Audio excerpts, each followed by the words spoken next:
1940s, Disney animators ran into a problem. You see, their art directors liked to suggest changes to their work, but it was a painstaking process to have to draw and redraw each character just on the whims of their superiors. So to avoid having to make changes they disagreed with, they began adding hair to the arms of the characters which they did not want to be approved, while leaving their own recommended designs in shape. You see, in the 40s, everything was expected to be clean, modern, sleek, and fresh. People didn't want their cartoons to have hair, and this unconscious bias led their art directors to reject any design with hair. They would be so distracted by the hair that they would overlook other details that they would have normally provided feedback on. Since in the phrase hairy arms has become widespread as a tactic for getting someone to agree with you using purposeful distraction. But there are other similar examples too. A game designer in Silicon Valley got tired of all the changes that his art director had for his project, and he began adding a duck to his designs. Instead of having changes now, she just asked him to remove the duck. A similar tactic has become known as painting the duck. And I also had a friend tell me recently that he discovered that one of his clients disliked a certain shade of blue, including a remote that isn't clicking.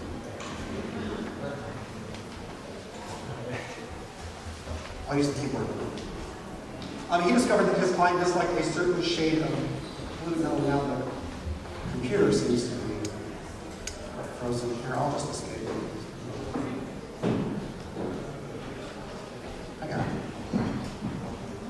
There we go. We're back. A certain shade of blue. She disliked a certain shade of blue. And so anytime he used that particular color of blue, she was guaranteed to reject that design. And I'm sure you too could think of examples in your own work where, whether on purpose or accident, your stakeholders were so distracted by something that didn't matter that they overlooked other details you expected their feedback on. This is rooted in Parkinson's law of triviality, where Parkinson noted that a committee whose task it was to design a nuclear power plant spent an inordinate amount of time discussing where to put the bathroom instead of other important needs like the safety of the plant. This also gives rise to the term bike shedding, because teams will often spend too much time discussing where to put something like an awning for bikes than other important matters. Well, regardless of the origin, the truth is that these stories, these tactics, these ideas, they exist because we face the same problems that designers in the 40s did. There are people with influence over our work who are asking us to make changes that we disagree with, and right or wrong, we want to find ways around it. Ways to avoid the conflict, to avoid having to make those changes, to avoid the extra work, or maybe just to avoid that conversation altogether. So we're here today because designers will sometimes do crazy stuff to make sure that their decisions, their designs remain at the center of the conversation. We get tired of the changes, tired of the argument, and without any other options, we resort to tactics that feel maybe a little bit more like smoke and mirrors than a genuine interest in creating the best user experience. Now I know what you're thinking, but I would never do that, Tom. I've never done something like that. I've not done that thing you said. And that might be true, but consider these less obvious examples of hairy arms. Have you ever, spent more time on your own idea, less on your stakeholders, resulting in yours being significantly better? No? What about this? Have you ever carefully thought about the order in which you would present your design so they were more likely to agree with you? Right? Or how about this? Have you ever, maybe semi-purposefully left out the changes that they asked for in the hopes that maybe it just won't come up again? These are different sides of the same coin, to be sure. Well, I think the problem can be aptly summed up in this photo right here. Or perhaps how incredibly unrealistic this photo is. This is exactly what your design reviews look like, no? No, of course not. It probably looks a little bit more like this guy here. Guess this guy doesn't stand a chance at all. And it ultimately devolves into us looking, feeling, and perhaps even behaving like this poor guy here. Now, these stories of arms and ducks can really only be relevant to us for one of two reasons. Either our stakeholders are completely unreasonable, or we aren't being persuasive in our presentation of design. Now, there may be a little bit of both going on here. The fact is, talking about design with other people is difficult, but it doesn't have to be quite so painful. No, we should never have to lie, or manipulate, or employ shady tactics just to get our way, as if getting our way is really even the point. No, there are better ways to avoid this phenomenon. So before we go any further, let me be very clear. you should not lie to your stakeholders just to get your designs approved, just to get your way. It's wrong, it's unethical, it's only going to hurt you in the long run. And in case the word lie is confusing, let me just say it a different way. Don't say anything that you know to be untrue or even perhaps a partial truth just to get someone else to agree with you.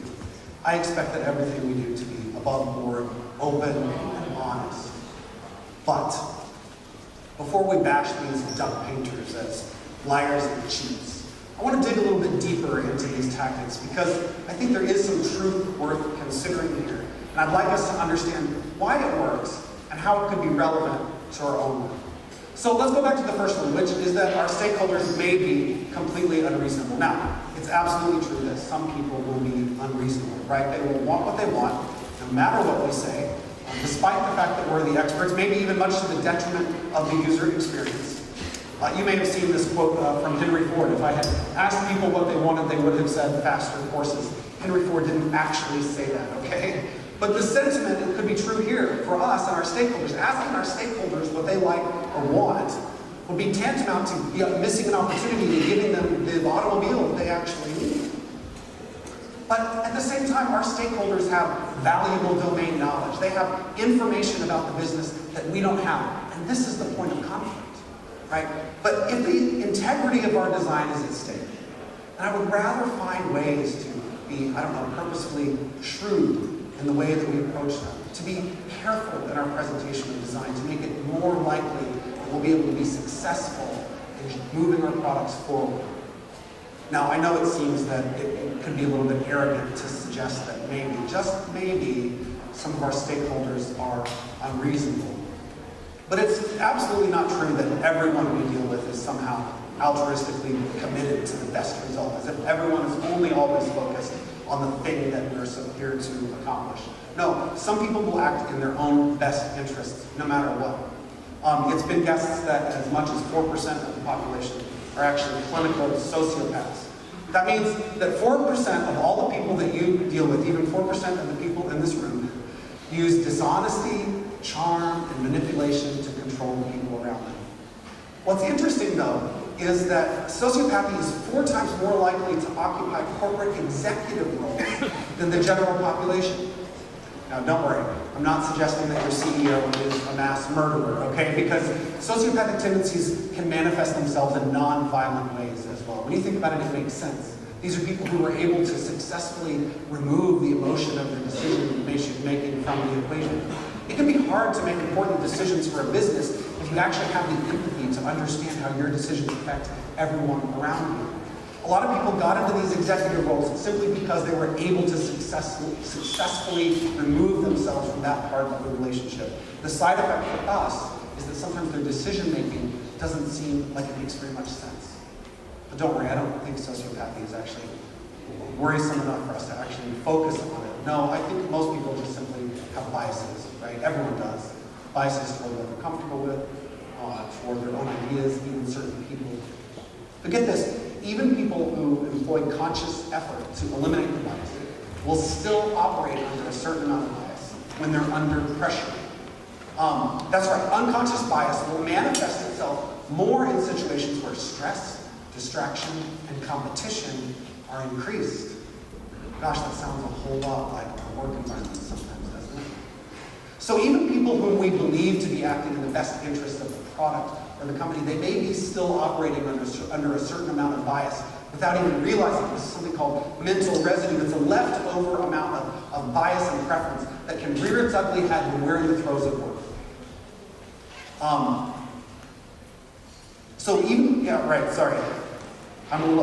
Just like Vlad, I'm actually suffering from a sickness, and I'll be surprised if my voice makes it throughout the whole thing, so I apologize.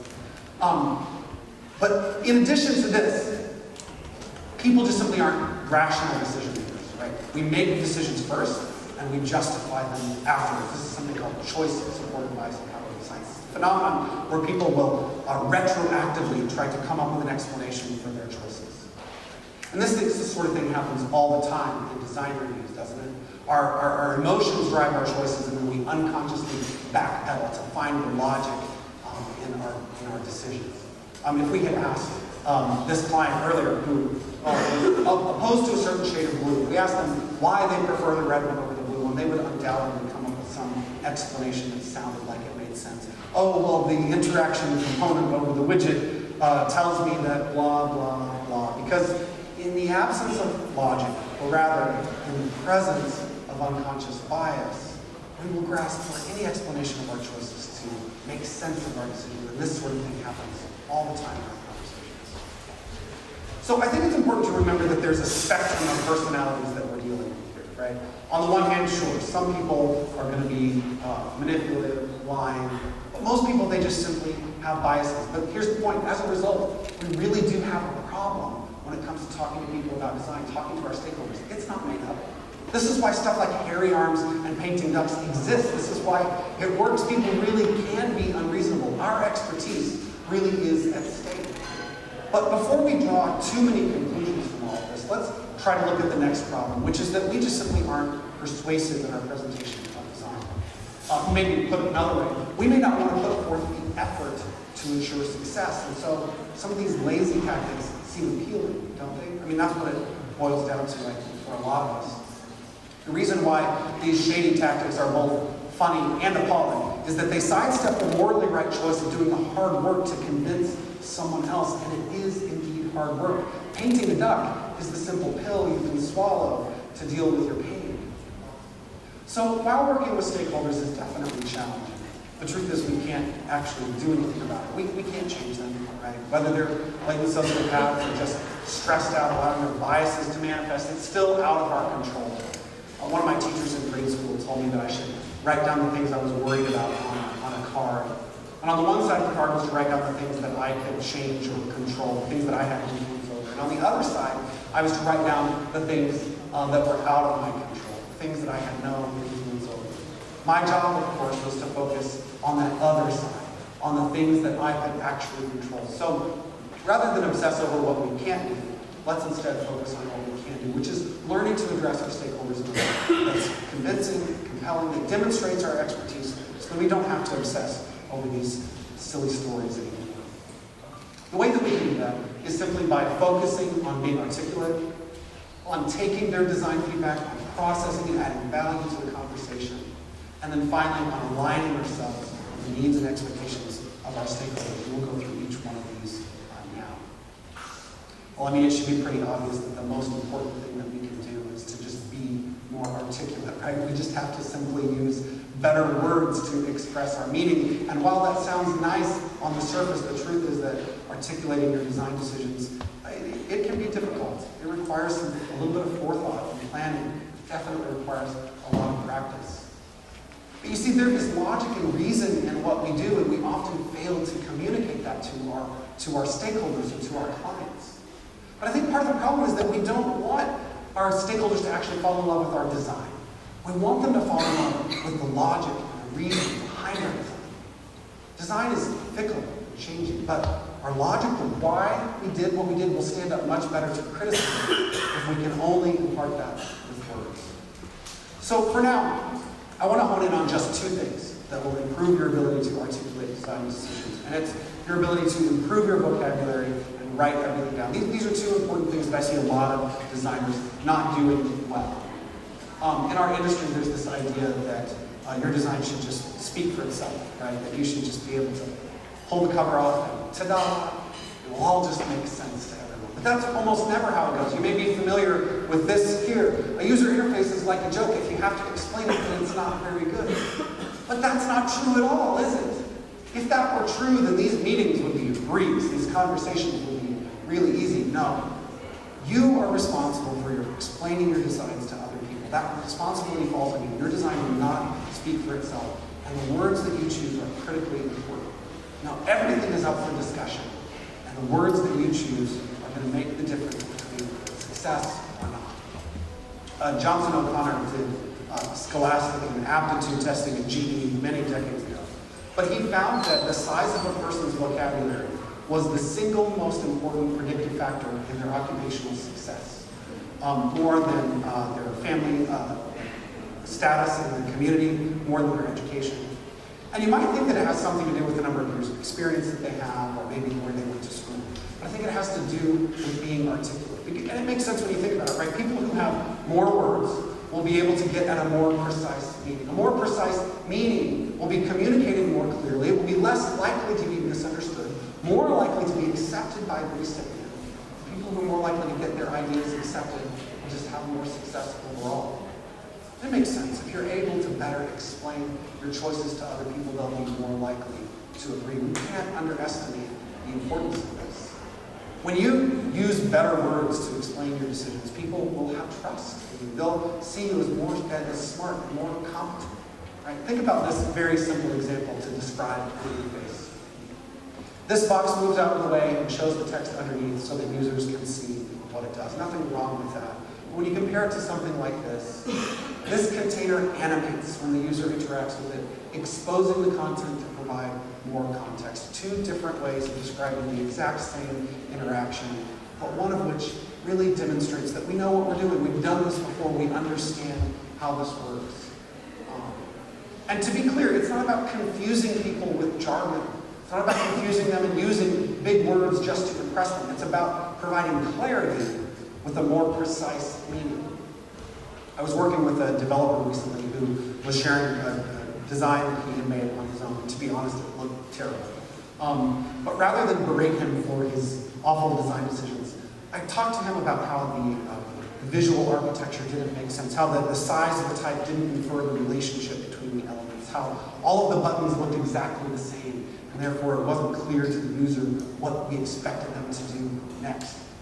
He told me that, and it was interesting the way that he described it. He said, "You caused me to agree with you because you explained the flaws in the design and the thinking rather than simply just trumpeting your own expertise as being better than mine." So the way that we present ourselves and present our work has a huge bearing on the way it's received and on whether or not that person will agree with you or not. So, how can you improve your vocabulary? Well, you can think of plenty of these on your own, but mostly just don't stop learning. Do whatever it takes to find purposeful ways to improve and increase the breadth of your vocabulary. Read a book, watch TED Talks. Coming to conferences like this is a great way to do that. But more than just a general concept of increasing our vocabulary, we actually need to think about what we're doing on a daily basis. How does our vocabulary affect our work? Look at your interfaces, look at your projects, think about your work, and come up with a glossary.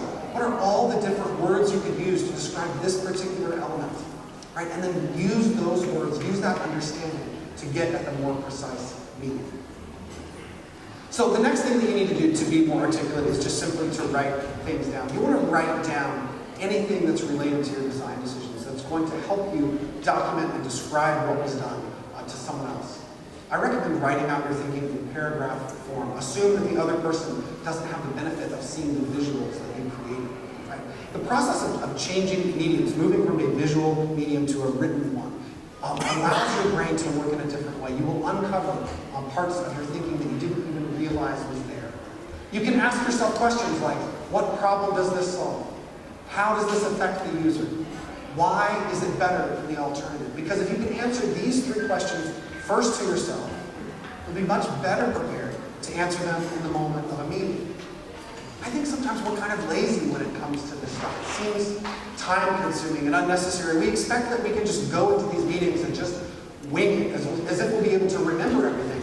But doing this, answering these questions for ourselves, taking notes, writing down our thinking, it's more than just allowing us to jog our memories.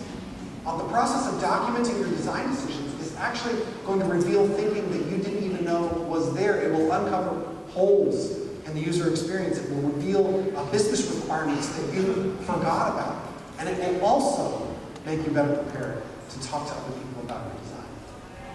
Earlier I mentioned choice-supported bias.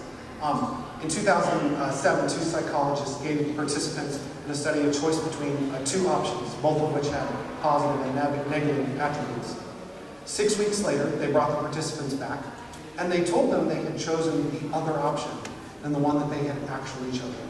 And what they found was that the participants actually ascribed positive attributes to their false choice and came up with negative reasons for the choice that they actually made.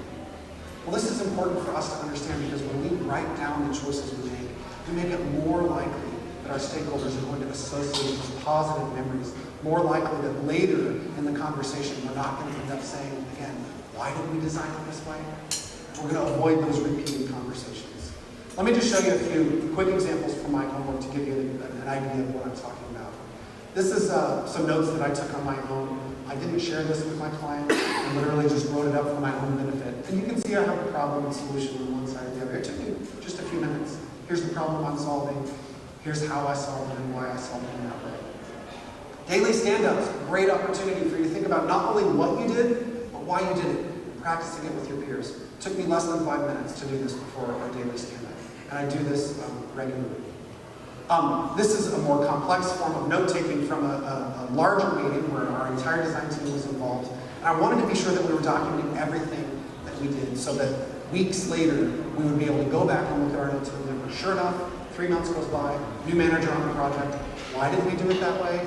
I was able to go back to these notes and tell them why we did what we did, and we didn't have to start from scratch. On one project, we actually started creating a design change log. Because we were iterating so quickly in different parts of the design, it was very difficult for both the designers and developers to understand what was changing from day to day. So we started going through it every day. We would post what was different, what needed to be implemented, in addition to having our actual mock-ups and prototypes on a separate screen. This was a separate page in our prototypes. And then ideally, a lot of this thinking ultimately makes it into a style guide, something that is going to live a little bit longer than the mock-ups of our project. This is a living style guide generated directly from the source code of our application that not only intends to describe kind of the technical understanding of the application so that other people in the organization can build software with it, but also helps to understand the context in which we expect these components to be used, the thinking that went into behind creating these components. So that we're not only sharing the what, but we're also sharing the why. So these two pieces, improving your vocabulary, writing things down, are two very important parts of being articulate. I find a lot of designers just simply don't do these well. They're not taking the time to actually focus on them. But aside from simply using these better words, we also have to take what our stakeholders give us. We have to process it. We have to add value to it. Now this is about listening to them, mostly hearing what they're saying. It's connecting the parts and pieces of our products and our design, and then repeating it back to them in a way that is going to engender that trust and help them understand that you're on the same page. This is a key part of being persuasive. Giving the other person the confidence that you listened, that you understand the problem and what to do next. Giving verbal feedback like this is super important. I see a lot of designers in meetings just shaking their heads and going, yeah, okay, great, we'll do that. Meanwhile, the stakeholder doesn't have the confidence they actually understood the request. It's funny because we understand the concept of feedback in interaction design. If I click a button, I expect it to respond. I expect it to give me the feedback, to know that the system is processing and working. Yesterday I was in an elevator and the buttons for the floor that you would choose didn't light up. And I would press the button and nothing would happen. There was no feedback. So what did I do? I kept pushing the button over and over, push, push, push. That's exactly what our stakeholders do with us. When they don't get that feedback from us, when they don't have the confidence that we actually understood the request, that we're actually going to take them to the correct floor in the building, they just push, push, push. So our stakeholders want to see and hear that we understand their request. But it's more than just making them feel good about it. It's to process that information into something that's actually more meaningful. In fact, I think this is the problem with a lot of our design conversations, is that we see our role as being there to receive design feedback, when really we're there to facilitate a conversation about design. Our job is not just to absorb what they give us. It's not just to take what they throw at us, but to analyze it, to process it, and then to turn it into something more useful and give it back to them. People who aren't designers often find our work fascinating, because if we can take these abstract ideas and turn it into something tangible, right? And people will say things like, oh, you took my chicken scratches and my bad sketch and you made it better than I expected, right? That's what we do as designers, as artists. But being an artist is also being articulate with your words, right? It's doing the same thing with what you hear from your stakeholders, taking it, reshaping it, and delivering it back better than it was before. I don't want to disappoint you, because I know most of you were told that your job was to design or create a product, but it wasn't. This is your job. In fact, we should probably do away with most of the job posts and descriptions that we have now. And instead of posting that, we should just post this, right? Because so much of what we do is about hearing what's said, understanding the requirements, processing it, adding value to it, giving it back to the other person in a way that's going to make sense to them. And that, when we do this, it gives us the opportunity, it gives our stakeholders the opportunity to participate in the decision-making process. When we can find these connections between other parts of the system and communicate to them, when you're able to abstract their prescriptive feedback, to take it out of the context in which they presented it to us, and think about it in a more global way, and communicate it back to them better. I've often likened this to solving a Rubik's Cube. We're back to the... Sure enough. Oh, that is indeed a Rubik's Cube. I've often likened it to solving a Rubik's Cube because what happens is someone is going to come in and say, I like red. I want that side to be red. And if you just turn this here, and my side will be red. And our job is to say, yes, I love red. I also want that side to be red, but when I turn that here, it affects the other sides, and I have to solve for the whole cube. But we can't do that unless we're so intimately attuned to all the parts and pieces of how one change over here affects something else over there. And so when we call those to mind and we communicate them back to our stakeholders, it allows them to participate in the process so that we can both together solve for the whole community. So having this understanding is absolutely critical to being persuasive, helping them see the perspective. And this process really is mostly just about verbally affirming their feedback, right? Letting them know that their viewpoint is valid. It's about repeating it and rephrasing it back to them to be sure that we're on the same page, and then communicating those process connections. But these process connections, that's the hard part. So how do you do that? Well, first you can start by focusing more on the problem than just simply the solution. People are going to tell you all kinds of ways that they think you should solve it. Your job is not to focus on the details of what they think needs to change, but instead on the underlying problem that they're trying to solve. Of course, that involves some sort of reading between lines, trying to understand what it is that they're not saying. What's the elephant in the room that no one really wants to talk about? What else could be going on in the dynamics and politics of the organization? But we should also work hard to remove distractions. Right? We want to be sure that we don't derail our meetings because someone is so distracted by incorrect math in our prototypes, or lorem ipsum copy because we used placeholder content. But then, as I mentioned earlier, we want to be sure that we are abstracting those specific ideas, thinking about them in a more general context, so that we can deliver it back to them in a way that's going to make sense, so that those ideas can be used across the entire product, and not just for that one specific context. So the ability to do this, to take what one person has said and turn it into something more cohesive or organized, or expressed even just more purposefully, that's what sets apart articulate designers from those who aren't. But I want to go back to this idea that our stakeholders are unreasonable, because there's one thing that I forgot to mention here, and that is that, sure, some people are manipulative, right? Some people may just be biased, but the vast majority of people, though, I think they just want to be heard. That's it. I think people who tell us something about our work, people who are in authority over us, they just simply expect to be listened to, for their perspective to be just as valid as ours. See, there's this weird thing where people in authority actually expect to have authority. They actually expect that what they tell us will be received in a positive way, that it will be executed in a way that is going to meet their needs. And when you brush off their suggestions with process or best practices, you're invalidating their perspective. And then if you even refuse to make changes, even indirectly, then it's no surprise they appear unreasonable, or they insist on making changes that you disagree with. You've not given them any other way to be heard than to just play that boss card. I think this just boils down to good old-fashioned customer service, too. One of the most important things about customer service is just to listen to people, is just to make them feel valued. It often eliminates most of the issues. But it's actually a little bit deeper than that, too. All people want to feel important, don't they? Everyone wants praise, recognition, and yes, even control.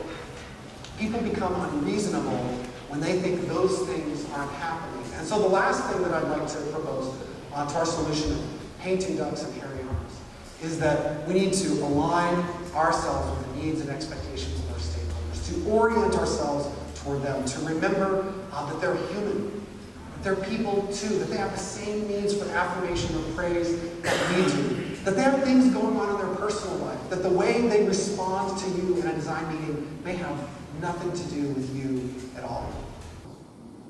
want you to take a few minutes and just call some. On the people on your teams, whether it's your boss, maybe another designer or developer, could even be the CEO of your company. Call them to mind real quick.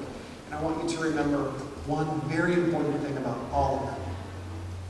They're just human. We make a big deal out of humanizing the people at the other end of our products. Empathy is this big buzzword right now. Right? Oh, if we can only just have more empathy for our customers, then we'll build better products. But we often fail to do the very same thing for the people who hold the keys to our success.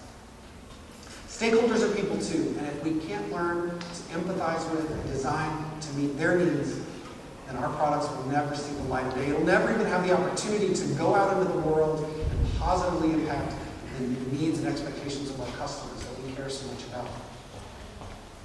Recently, I had a client who started being really unreasonable about minor things that didn't seem to be important. I tried to listen to him. He would ask us, where are the designs? And we would explain, how we were going to start lower fidelity. We would get to the designs eventually. But after 4 weeks into the project, he came to me and he said, "You guys have been working for a month and you've done nothing." And I was shocked. Of course, we've done all kinds of stuff. He had been a part of every meeting. He had approved our user flows. He had agreed in writing to our process. But he saw our work as primarily visual and he didn't get it. But as I was talking to him about it and trying to get him to understand what we were doing, he finally admitted to me, he said, "Every week when I go to my senior leadership meeting, you give me nothing to show." Now that wasn't true. We did give him something to show. But it turns out we hadn't done a good job of giving him the tools and the vocabulary that he needed to be successful in that meeting. Now, did he actually care about the design? Probably so, but for him, that wasn't actually the most important thing. The most important thing was making sure that he had what he needed to be successful to his bosses. Knowing that allowed us to kind of reposition our work and meet his needs in a different way. Now, the good news is we can employ the same principles and ideas that we do with users of our products to our stakeholders. What kinds of things are we doing for our users? Well, we want to develop empathy and understanding. We want to do testing and observation. Have you ever tried to test and observe your stakeholders in the office, in the meeting, to understand how they behave and how they respond in your meetings? You should, because you should be able to use those observations to inform how you make decisions about the way you present your design the next time. We ask questions, we listen, and then ultimately we have to create a product that is going to meet their needs, not just the needs of our customers and our users, but also the needs of our stakeholders and business. One way to do this is just simply to take on an attitude of service. We need to see our roles as one of service. Serving people forces us to help people in a way that would not be possible through conversation only. And we are, indeed, designers are on a team to serve, to provide a service that other people may not be able to do for themselves. And the more that we can communicate this posture of service, the better we'll be at seeing our project from the perspective of the people that directly influence our success. So, while it's true that some people can be unreasonable, the truth is that things like hairy arms and painting ducks are just a cop-out, right? It's just a way to avoid doing the hard work of being persuasive and articulating your design decisions. But where's this line, right? If we're supposed to be purposefully shrewd in the way that we present our work, to tell a story that makes it more likely that our stakeholders will agree with us, where is that line? Well, it's when you wouldn't be comfortable telling them, right? If you don't want them to find out about your hairy arms, well, then you probably take it too far. If you'd be embarrassed for them to find out that you painted a duck, well, then you've crossed that line. But no, enough about ducks. I want to focus on a different bird now. This is a rose-ringed parakeet. It lives in a diverse set of climates all over the world. And there are two unique things about it. One, it's one of the few species of parakeet that can actually talk. It can learn up to 250 words, which is a lot for a parakeet. But the other thing about it that's unique is that it has done a remarkable job of adapting to urbanization. And as humans have kind of encroached on its natural habitat, this bird has moved into cities all over the world. Well, I think this fits nicely with our own position as communicators of design. We've been thrust into this new environment where suddenly everyone has an opinion about our work, where people who aren't designers are telling us how to design. And our job, we have to learn to talk to that group. We have to be one of the only species who can thrive in this new environment. We are the ones that have to change, to adapt, to be better at our jobs. This parakeet isn't deceptive. It's not overly distracting and colorful, yet it is beautiful, it is colorful, and it also happens to be quite articulate. That parakeet, by the way, adorns the cover of my book, Articulating Design.